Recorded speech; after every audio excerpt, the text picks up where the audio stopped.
Diocese has placed an active priest on administrative leave as it looks into allegations of child sex abuse. Father Dennis Riter has served parishes around Western New York for decades, but tonight, 7 Eyewitness News has learned the diocese is looking into a claim that he abused a former altar boy. I-Team Chief Investigator Charlie Speck broke this story on our WKBW app. He is here now with more on what his month-long investigation has uncovered. Charlie. Well, Father Dennis Riter presided over Palm Sunday services just yesterday at St. Elizabeth Ann Seton Catholic Church and has served as pastor there for 9 years. So the news of these sexual abuse allegations really shocked that congregation. And one former altar boy has come forward now to the diocese with allegations of abuse in the 1990s. That altar boy plus the mother of a second former altar boy have both told their stories to the 7 Eyewitness News I-Team. Now they describe alleged abuse they say occurred at Our Lady of Perpetual Help Church in Buffalo's Old First Ward.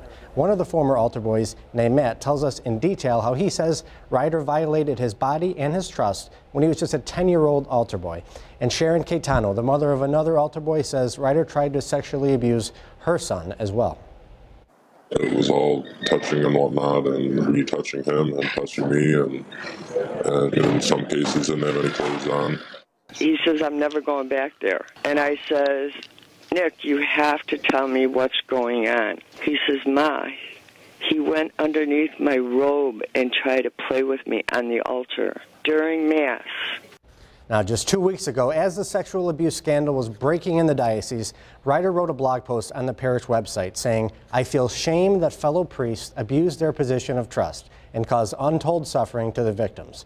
No matter what, he said, the safety of children must be our first consideration. In a statement to the 7 Eyewitness News I-Team this afternoon, the diocese said the following. After receiving an abuse complaint against Father Dennis Riter, Bishop Richard Malone has placed Father Riter on administrative leave as an investigation continues. He went on to say the district attorney's office has been notified.